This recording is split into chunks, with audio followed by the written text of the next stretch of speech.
ମୁଁ ଓମପ୍ରକାଶ ପାତ୍ର ଆପଣଙ୍କୁ ସ୍ୱାଗତ କରୁଛି ମୋ ୟୁଟ୍ୟୁବ୍ ଚ୍ୟାନେଲ୍ ଏମ୍ ଷ୍ଟଡି ଏକାଡେମୀକୁ। ଆଶା କରୁ ସମସ୍ତେ ଭଲରେ ଥିବେ ଏବଂ ପରୀକ୍ଷା ଏବଂ ପ୍ରିପାରେସନ୍ ଭଲ ଭାବରେ ଚାଲିଥିବ।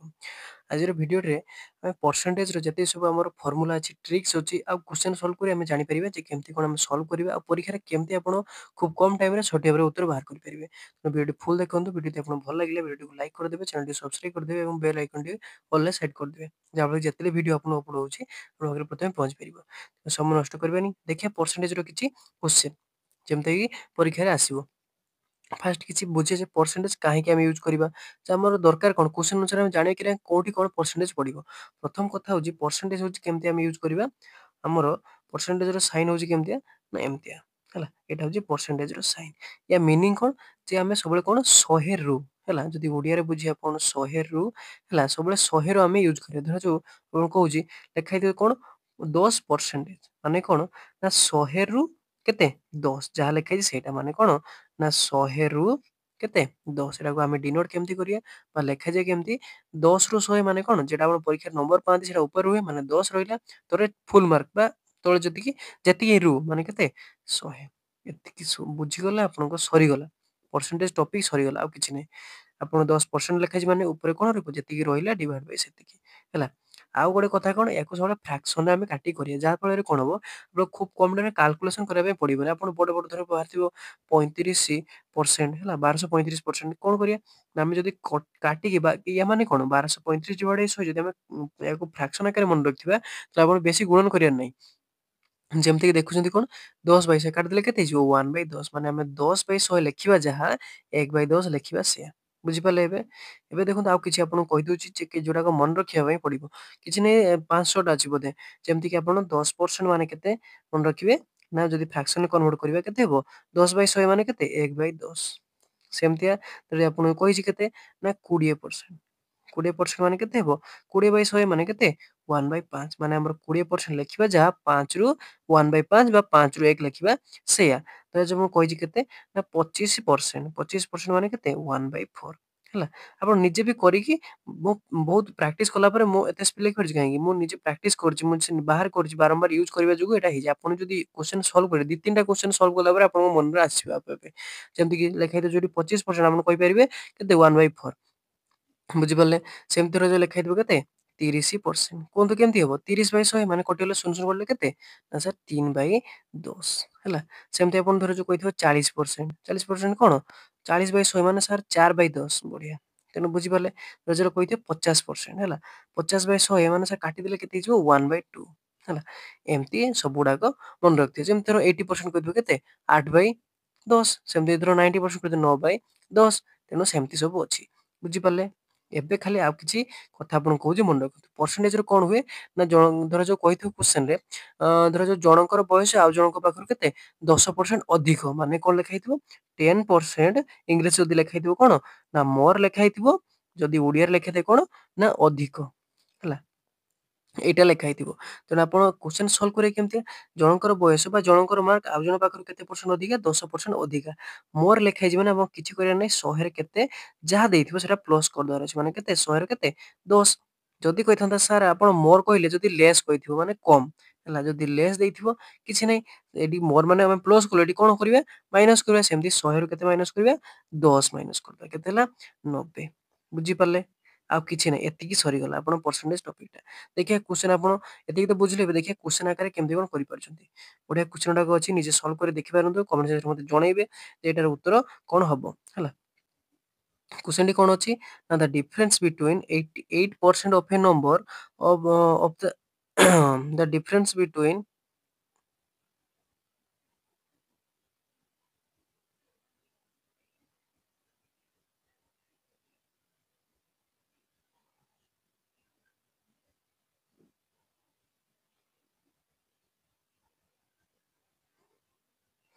क्वेश्चन कौन देछि ना difference between 88% of A number and 55% of A number of the same number is केते 1485 हैला what is the 45% of the number.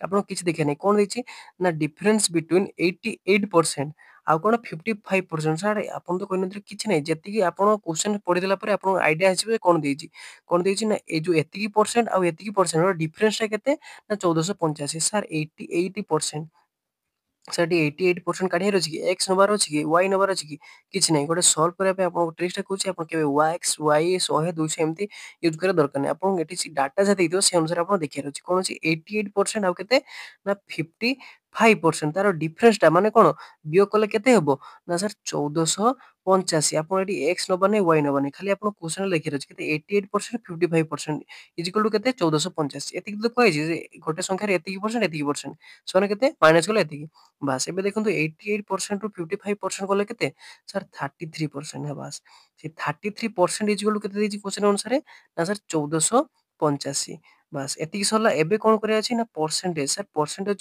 ଅଛି ମାନେ ସାର୍ ଆପଣ ଶିଖେଇଥିଲେ କେତେ ହେବ ଡିଭାଇଡ୍ ବାଇ 100 ହେବ ମାନେ 33 ବାଇ କେତେ 100 ଇଜ ଇକ୍ୱାଲ୍ ଟୁ କେତେ 1485 ବାସ୍ ଏଠି ଲିଭେଇଦେବା କେତେ 33% କେତେ ଥିଲା ଆମର 33 divide Bai 100 is equal to କେତେ ନା 1485 ଏବେ କଣ କରିବା ନା ଆମର ଦରକାର କେତେ ସବୁବେଳେ ନିଜ ପାଇଁ ଗୋଟେ ସଂଖ୍ୟା ହଉଛି କେତେ 100% ଯେମିତି ଧର 5 5 ବାଇ କେତେ 100% ସେମିତି ଆମର ଦରକାର କେତେ ନା 100% ବା ସଂଖ୍ୟାଟି ଦରକାର ତେଣୁ ସେମିତି କଣ କରିବା ଫାର୍ଷ୍ଟ କଣ କରିବା ନା 33 ବାଇ 100 ଅଛି ତେଣୁ ଆମର 1% ଇଜ ଇକ୍ୱାଲ୍ ଟୁ ବା ଆମର 1 ଇଜ ଇକ୍ୱାଲ୍ ଟୁ କେତେ ବାହାର କରିବ 1 ସମାନ କେତେ ହେଇଯିବ ଏଟା ଯାଇ ଗୁଣନ ହେଇଯିବ ଯେଟା ଡିଭାଇଡ୍ ସେପଟେ ଗୁଣନ ହେଲେ କେତେ 1485 ଗୁଣନ 100 ଡିଭାଇଡ୍ ବାଇ କେତେ 33 କାଟିଦେଲେ କେତେ ହେଇଯିବ ଏଟା 11 କାଟିଲେ 3 11 କାଟିଲେ 1 ଆଉ 3 5 ଏଠି ହେଲା 3 3 କାଟିଲେ କେତେ 4 3 12 5 3 15 ତେଣୁ ଆମର ସଂଖ୍ୟାଟା ବାହାରିଲା କେତେ 4500 ତେଣୁ 4500 ଆମର ସଂଖ୍ୟାଟା ବାହାରିଲା ତେଣୁ ତାପରେ କଣ କରିବା ସେ ଏଇଟା ଉତ୍ତର ନୁହେଁ କଣ କହିଛି ସଂଖ୍ୟାଟାର 45% ବାହାର କରିବା ପାଇଁ କହିଛି ତେଣୁ ସେ ସଂଖ୍ୟାଟା ଆମର ବାହାରିଲା କେତେ 4500 45 ର କେତେ ପରସେଣ୍ଟ 4500 ର କେତେ ପରସେଣ୍ଟ 45% ମାନେ 45 ବାଇ 100 ବାସ୍ ଏବେ କଣ କରିବା ଦିଟା ଶୂନ କାଟିଦେବା ହେଲା କେତେ ଆମର ଦେଖନ୍ତୁ 45 ଗୁଣନ କେତେ 45 ଗୁଣନ 45 ରେଜଲ୍ଟ କେତେ ହେବ 2025 ତେଣୁ ସଠିକ ଉତ୍ତର କଣ ହେବ ଅପସନ ନମ୍ବର ସି କିଛି ଅସୁବିଧା ହେଲା କିଛି ନାହିଁ ଆପଣ ଖାଲି ଦେଖିବାର ଅଛି କ୍ୱେଶ୍ଚନଟା ଖାଲି ବୁଝିବାର ଅଛି ଦେଲେ ସରିଗଲା କ୍ୱେଶ୍ଚନ ନେକ୍ସଟ କ୍ୱେଶ୍ଚନ ସେମିତି ଗୋଟେ ଦେଖିବା କଣ ଅଛି ଇଫ କଣ ଦେଇଛି if 60% of A students in a school are boys ମାନେ total school ରେ କେତେ ହଉଛନ୍ତି boys ନା 60% and the number of girls is 340 find the strength of the class ମାନେ ସ୍କୁଲରେ କେତେ ପିଲା ଥିଲେ ତା ଭିତରୁ କଣ କହିଲା ନା ସ୍କୁଲରେ ଷ୍ଟୁଡେଣ୍ଟ ଭିତରୁ 60% ହଉଛନ୍ତି କଣ ନା ବଏଜ ସାଧାରଣ କଥା ଆପଣ କହିଲେ ଟୋଟାଲ ସ୍କୁଲର ଛୁଆ କେତେ ଧରାଯାଉ 100% ନିଜ ପାଇଁ ସବୁବେଳେ କେତେ 100% ଧରାଯାଉ 100 ଜଣ କିନ୍ତୁ ନିଜ ପାଇଁ 100% ଭିତରୁ ବଏଜ ହଉଛନ୍ତି କେତେ ନା ସାର୍ 60% ହେଲା ବଏଜ 60% ଗଲା ପରେ ଆଉ ରହିଲା କେତେ ନା ସାର୍ ଗାର୍ଲସ ରହିଲେ ମାନେ ଗାର୍ଲସ କେତେ ଟୋଟାଲ ମିଶି ଯଦି 100% ତାହେଲେ 60% ଗଲା ପରେ ରହିଲେ କେତେ ସାର୍ 40% ତେଣୁ ସେ 40% ହଉଛନ୍ତି କେ ନା ଗାର୍ଲସ ଆପଣଙ୍କୁ ଗାର୍ଲସ ଦେଇଛି କେତେ ନା ସାର୍ ଗାର୍ଲସ ଦେଇଛି 340 ତେଣୁ ଆମର 40% ଏଇ ଯୋଉ କେତେ ହେଲା 340% କିଛି ଥିଲା କିଛି ନାହିଁ ଆପଣ ଯଦି ଏକ୍ସ ଫେକ୍ସ ନେବେ ଆପଣ ବିନା କାରଣରେ ଖାଲି ଗୁଣନ ଭାଗ କରିବା ପାଇଁ ପଡିବ କ୍ୱେଶ୍ଚନରେ ହିଁ ଆପଣଙ୍କୁ ଆନ୍ସର ଲୁଚିକି ଅଛି ଖାଲି ଦେଖିବାର ଅଛି ବିୟୋଗ ଖାଲି ଗୋଟେ ବିୟୋଗ କରିଦେବେ ଆନ୍ସର ବାହାରିଯିବ ଯେମିତି କି 60% 100 ରୁ ଗଲେ କେତେ 40% ଏଟା ସଲ୍ଭ କରିଦେଲେ କେତେ ହେଇଯିବ 40% ଇଜ ଇକ୍ୱାଲ୍ ଟୁ ଯଦି 340 ହୁଏ ତାହେଲେ 1 ଇଜ ଇକ୍ୱାଲ୍ ଟୁ କେତେ ହେଇଯିବ 340 ଡିଭାଇଡ୍ ବାଇ କେତେ ଆମର 40 ଇଣ୍ଟୁ 100 ମାନେ 40 ବାଇ 100 ଉପରକୁ ଗଲେ ମଲ୍ଟିପ୍ଲାଏ ହେଇଯିବ ତେଣୁ ଗୋଟେ କାଟିଦେଲେ 0 କୁ 0 ଏଟା କାଟିଦେଲେ କେତେ 4 7 28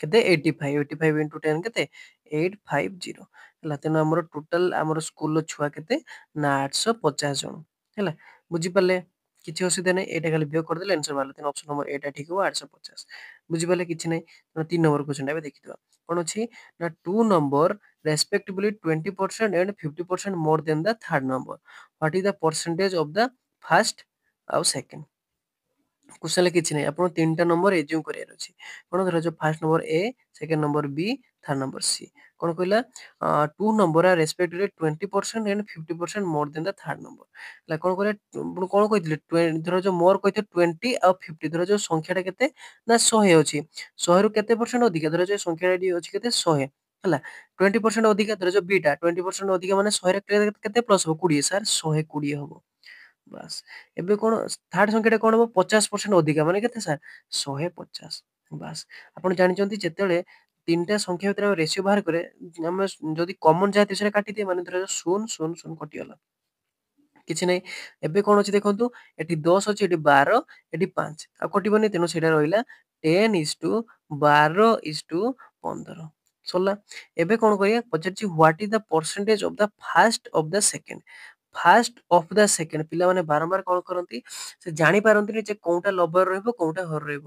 କଣ କହିଛି, ଅଫ ପରେ ମନେ ରଖିଥିବେ, ଅଫ ପରେ ଯାହା ଥିବ ସେଇଟା ସବୁବେଳେ ତଳେ ରହିବ। କଣ କହିଛି, what percentage of the first is the first of the second. First ଆମର ଅଛି କେତେ, 10, ତଳେ ଅଛି ମାନେ ଯୋଉ ଅଫ ଦ ମାନେ ସେକେଣ୍ଡ, ମାନେ ତଳେ ସେଇଟା ହିଁ ରହିବ। ସେକେଣ୍ଡ ଅଛି କେତେ, 12 ପରସେଣ୍ଟେଜ ପଚାରିଛି ମାନେ କେତେ ହେଇଯିବ, 100 ହେଇଯିବ। ବୁଝିପାରିଲେ, କଣ ହବ ନା, ଆମର ଏଇଟା ହେଲା କେତେ, 1 ପରେ 3ଟା ଶୂନ ଡିଭାଇଡ ବାଇ 12। ଏଠି ତ ଅପସନରେ ନାହିଁ ସେମିତି, ତେଣୁ ସେ କଣ ହବ, ନନ୍ ଅଫ ଦିସ୍ ହବ। ବୁଝିପାରିଲେ, କିଛି ନାହିଁ କ୍ୱେଶ୍ଚନରେ। 3ଟା ସଂଖ୍ୟା ଆପଣ ଏଜ୍ୟୁମ କରିବାର ଅଛି। ଆପଣ ଶିଖିଥିଲେ ଯୋଉଟା, ମୋଡ ଯୋଉଠି ଥିବ ସେଠି ପ୍ଲସ୍ କରିଦେବେ, ଆଉ ଯୋଉଠି ଲେସ୍ ଥିବ ଏଟା ମାଇନସ୍ କରିଦେବେ। ବୁଝିପାରିଲେ, ନେକ୍ସଟ କ୍ୱେଶ୍ଚନ ଦେଖିବା କଣ ଅଛି। ଏବେ କଣ ଅଛି, in an examination a student has to get 35% to pass, he get 30% and failed by 20 mark. ଆପଣ ସାଧାରଣ କଥା, ଆପଣଙ୍କୁ କଣ କହିଛି, ଆପଣ 35% ମାର୍କ ଯଦି ରଖିବେ ତାହେଲେ ପାସ୍ ହେବେ। ଗୋଟେ ଛୁଆ କଣ କରିଛି, ସେ 30% ମାର୍କ ରଖିଛି, ପ୍ଲସ୍ କଣ କରିଛି, 20 ମାର୍କ ପାଇଁ ସେ କଣ ହେଇଛି, ଫେଲ୍ ହେଇଛି। ତେଣୁ ସାଧାରଣ କଥା, ସାର୍ ଆପଣଙ୍କୁ କହିଛି 35% ମାର୍କ ରଖିବ ଯଦି ପାସ୍ ହବ, 30% ରଖିଛି ଆଉ ଯଦି 20% ମାର୍କ ରଖିଥାନ୍ତା ତାହେଲେ ସେ ପାସ୍ ହେଇଥାନ୍ତା। ମାନେ ପାସ୍ ହେଇଥାନ୍ତା ମାନେ କେତେ ପରସେଣ୍ଟ ମାର୍କ ରଖିଥାନ୍ତା, ତାହେଲେ 35%। ବୁଝିପାରିଲେ, ତେଣୁ ସାର୍ 35% ଯଦି ରଖିଥାନ୍ତା ପାସ୍, ଏବେ ରଖିଛି କେତେ, 30%। ସାର୍ ଏଇ ଯୋଉ ପରସେଣ୍ଟେଜ ଭିତରେ ଡିଫରେନ୍ସ କେତେ ଅଛି, ସାର୍ 35%, 30%। ସାର୍ ଡିଫରେନ୍ସ ହଉଛି 5%।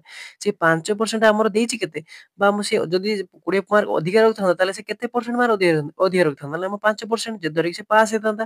ତେଣୁ ବୁଝିପାରିଲେ, ଆପଣ ସବୁବେଳେ ଦେଖିବାର ଅଛି, କ୍ୱେଶ୍ଚନଟାକୁ ବୁଝିବାର ଅଛି। ସେ 30% ରଖିଥିଲା, ଆଉ ଯଦି 20 ମାର୍କ ରଖିଥାନ୍ତା ତାହେଲେ ସେ କଣ ହେଇଥାନ୍ତା, ପାସ୍ ହେଇଥାନ୍ତା। ବା ସେଇଟା ହିଁ ଆମର ପରସେଣ୍ଟେଜ ଅନୁସାରେ କେତେ ହଉଛି, 5%। ତେଣୁ 5% ଇଜ ଇକ୍ୱାଲ ଟୁ କେତେ, ସାର୍ 20। କ୍ୱେଶ୍ଚନ ସରିଗଲା। ତେଣୁ ଆମର 5% ଇଜ ଇକ୍ୱାଲ ଟୁ କେତେ, ନା 20। ଦରକାର କେତେ, ସାର୍ 100%। ତେଣୁ ଆମର 1% ଇଜ ଇକ୍ୱାଲ ଟୁ ଫାର୍ଷ୍ଟ ବାହାର କରିଦେବା କେତେ, 20/% ରହିଲା ଏଠି, ତେଣୁ ବାଇ 5 ହେଲା। ଆମର ଦରକାର କେତେ, ସାର୍ 100%, ମାନେ ନିଜ ପାଇଁ ଗୋଟେ ସଂଖ୍ୟା କେତେ, 100%। ଆମର ମଲ୍ଟିପ୍ଲାଏ କେତେ, ନା 100, ମାନେ କେତେ ହେଇଯିବ, 20 ଇଣ୍ଟୁ 100, ଏପଟେ ବି 100 ମଲ୍ଟିପ୍ଲାଏ କଲେ, ଏପଟେ ବି 100 ମଲ୍ଟିପ୍ଲାଏ କରିବା, ବାଇ 5। ତେଣୁ ହେଇଗଲା କେତେ, 520, ସାର୍ 400 ବାହାରିଲା। ତେଣୁ ଆମର ଫର୍ମୁଲା କେତେ ଥିଲା, ନା 400। ସଠିକ ଉତ୍ତର କଣ ହବ, ନା ଅପସନ ନମ୍ବର ବି, যেটা କଣ ଅଛି 400। କିଛି ଅସୁବିଧା ହେଲା, କିଛି ନାହିଁ। ଆପଣ ଖାଲି ଏମିତି ଡିଫରେନ୍ସ ଚେକ୍ କରତେ, ପରସେଣ୍ଟେଜ ର କ୍ୱେଶ୍ଚନ ବେଶୀ କଷ୍ଟ ନଥାଏ। ଆପଣ ଖାଲି ଅଧିକା ଏକ୍ସ ୱାଇ ନେଇକି ଅଧିକା ଇଏ କରନ୍ତି। ଏଠି ଯଦି ଏକ୍ସ ୱାଇ ନେଇଥାନ୍ତେ ବହୁତ ଟାଇମ ଲାଗିଥାନ୍ତା। କିଛି ନାହିଁ, ଆପଣ କ୍ୱେଶ୍ଚନ ବୁଝିବାର ଅଛି ଯେ କୋଉଠି, ଆପଣ ଖାଲି ଦେଖିବାର ଅଛି ଯେ କୋଉଠି କୋଉଠି ଗେପଟା ଅଛି। ଗେପ୍ ଦେଖିଲେ ଯେମିତି 35 ରୁ 30 ଗଲେ 5, 5 ଗଲେ ମୁଁ ଦେଇଛି କେତେ, 20, ସେଟା ପୁଟ୍ କରିଦେଲେ ବାହାରିଯିବ। ତେଣୁ ବୁଝିପାରିଲେ, 3ଟା 4ଟା 5ଟା ଟାଇପର କ୍ୱେଶ୍ଚନ ଟି କଲେ, ଯଦି ଆପଣ ଏଇ ଟାଇପର ହିଁ କ୍ୱେଶ୍ଚନ ପଡିବ, ଅଧିକା କିଛି ଟାଇପର ନାହିଁ। ଏମିତି ସଂଖ୍ୟା ଗୋଟେ ଦିଟାର 3 ନମ୍ବର ଅଧିକା, ବା ଏକ୍ସାମିନେସନ ଆମର ହେଇଥାଇପାରେ, ବା ବୟସ ଅନୁସାରେ ଦେଇପାରେ, ସେଇଟା ହିଁ ପଡିବ। ତେଣୁ ଏତିକି ଯଦି କରିଦଉଛନ୍ତି ତାହେଲେ ଆପଣ ଯୋଉ କ୍ୱେଶ୍ଚନ ପଡିବ ଆପଣ ସଲ୍ଭ କରିପାରିବେ। ତେଣୁ ଆପଣଙ୍କ ପାଇଁ ଗୋଟେ ପ୍ରାକ୍ଟିସ କ୍ୱେଶ୍ଚନ ରହିଲା, ଏଟା ଦେଖିଦିଅନ୍ତୁ, ମତେ କମେଣ୍ଟ ସେକ୍ସନରେ ଜଣେଇବେ ଏଟାର ଉତ୍ତର କଣ ରହିଲା, ହେଲା, ଯାହାଦ୍ୱାରା କି ମୁଁ ଜାଣିପାରିବି ଯେ କେମିତି କଣ ଆପଣ କରୁଛନ୍ତି। ତେଣୁ ଆଶା କରୁଛି ପରସେଣ୍ଟେଜର ଟପିକଟା ଆପଣ କ୍ଲିୟର ହେଇପାରିଛି। ଯଦି କିଛି ବି ଡାଉଟ୍ ରହୁଛି, ଆପଣଙ୍କୁ କମେଣ୍ଟ ସେକ୍ସନରେ ଖୋଲା ଅଛି, କମେଣ୍ଟ ସେକ୍ସନରେ ଆପଣ ଜଣେଇ ପାରିବେ ଯେ କୋଉଟା କଣ ଡାଉଟ୍ ରହିଲା, ଆଉ କୋଉ ଟପିକରେ ଆପଣ ଦରକାର ଅଛି। ମୁଁ ଏଇ ସେସନଟି ଆରମ୍ଭ କରୁଛି, ଆପଣ କନେଷ୍ଟବଳ ପାଇଁ, ଯୋଉ ଆମର ଓଡ଼ିଶା ପୋଲିସର କନେଷ୍ଟବଳ ପାଇଁ ବାହାରୁଛି, ସେଇଥିପାଇଁ ମୁଁ ଏଇ ସେସନଟି ଆରମ୍ଭ କରିଛି। ପୁରା ଆମର ଫୁଲ୍ ଏରିଥମେଟିକ୍ କ୍ଲାସଟା କରିବା, ପରସେଣ୍ଟେଜ, ପ୍ରଫିଟ୍ ଲସ୍, ଆମର ରେସିଓ ପ୍ରପୋର୍ସନ, ସବୁଗୁଡ଼ାକ ମିଶର ରିଲେସନ ସବୁଗୁଡ଼ାକ ପଢିବା, ଟାଇମ ୱାର୍କ, ଟ୍ରେନ୍ ପ୍ରୋବ୍ଲେମ ସବୁ ପଢିବା। ତେଣୁ ଆପଣ ଖାଲି ଭିଡ଼ିଓଟିକୁ ଲାଇକ୍ କରିଦେଇଥିବେ, ଆଉ ଚ୍ୟାନେଲଟିକୁ ସବସ୍କ୍ରାଇବ କରିଦେଇଥିବେ। ଆପଣ ଭିଡ଼ିଓ ଦେଖୁଛନ୍ତି, ଲାଇକ୍ ସବସ୍କ୍ରାଇବ କରୁନାହାନ୍ତି, ସବସ୍କ୍ରାଇବ କରିଦେଇଥିବେ, ଆଉ ବେଲ୍ ଆଇକନଟିକୁ ଦବାଇ ଦେଇଥିବେ, ଯାହାଫଳରେ ଭିଡ଼ିଓ ଯେତେବେଳେ ଅପଲୋଡ ହେଉଛି ଆପଣଙ୍କ ପାଖରେ ପହଞ୍ଚି ପାରିବ। ଆଉ ଆପଣ ନିଜ ସାଙ୍ଗ ସହିତ ଯେଉଁମାନେ ପ୍ରିପେୟାର ହେଉଛନ୍ତି ତାଙ୍କ ସହିତ ସେୟାର କରିଦେଇଥିବେ। ତେଣୁ ଆଜି ପାଇଁ ଏତିକି ରହୁଛି। ନୂଆଟେ ଭିଡ଼ିଓରେ ନୂଆଟେ ଟପିକରେ ଆପଣଙ୍କ ଦେଖା ହବ। ସେଥିପାଇଁ ରହୁଛି, ଧନ୍ୟବାଦ।